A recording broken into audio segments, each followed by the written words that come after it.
And I think also with this healing journey, you become this person that's kind of, you're scared to play. Even though you were like a free, bubbly, free spirit person before, you become kind of a person that closes their heart chakra, that doesn't really want to open up to people, that doesn't really trust others, that has relied on themselves so that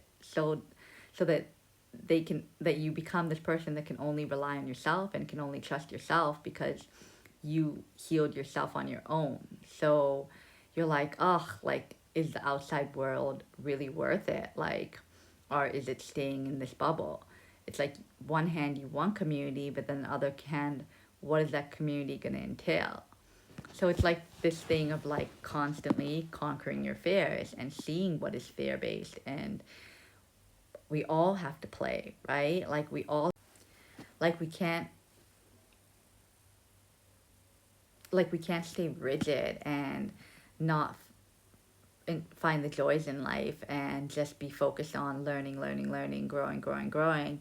We need to play, we need to laugh, we need to be free. And like, I'll laugh and I'll be free with my kids, but like, that's my little bubble. Like, and I'll take them out to interact with other kids and go out with other moms. And yeah, I may crack a few jokes with them, but it's like, I'm not getting into depth. I'm keeping things surface level because I'm just doing it for the kids to have interactions.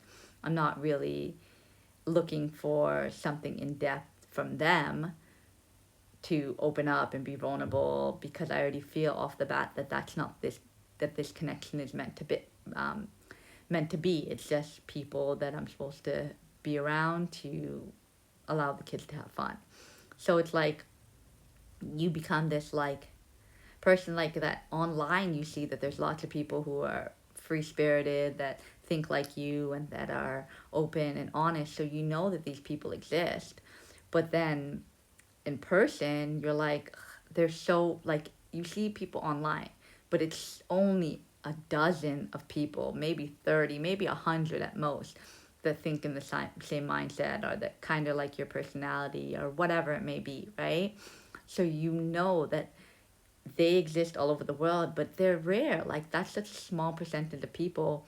So how do you trust that you're going to find those people that you really connect with? Yes, you have in the past, but now you're even this newer version of you. So it's just, I don't know. I think there's just like a lot of like fear that we hold on to of,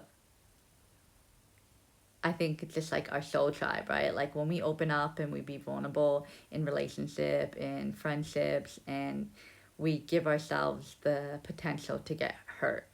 And when like heartbreak was the thing that like broke you per se, and you had to do so much to build yourself back up, you're like, oh, I don't even know if I want to experience that again, because I don't even know if it's worth it anymore. Like, I've kind of gotten comfortable in my own routine of doing my own thing, that not really needing anyone per se, and not really needing people's emotional support.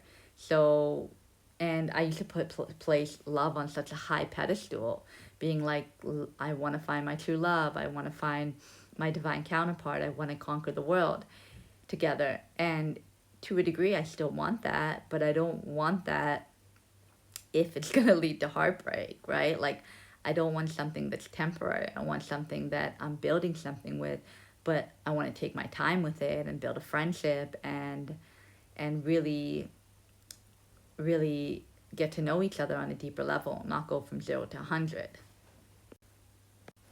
So it's like, as you grow and as you heal, you lose parts of you that you once were, that made you feel free, that made you feel like you were going with the flow and all of these things, because you had substances that were making you feel like that.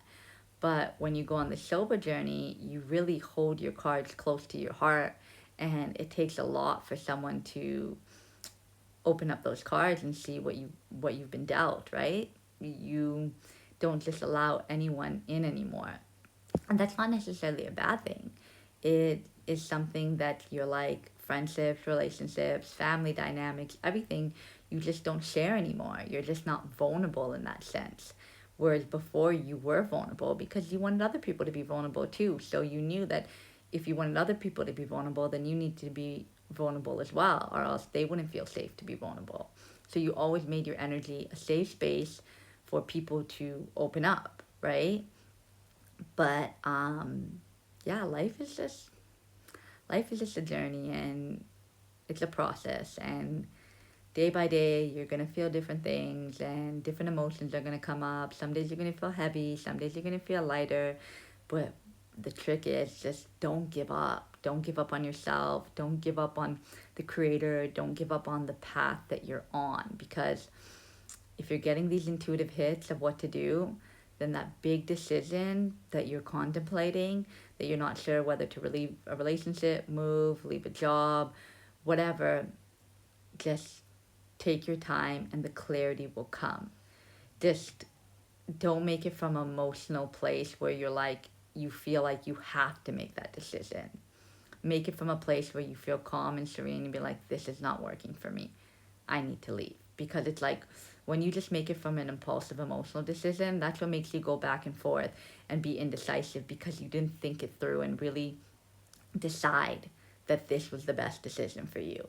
And if you keep having doubts, then it means that you're not ready to make that decision yet. You have to have burn your hand in the fire a few more times before you have that epiphany that this is not right for you.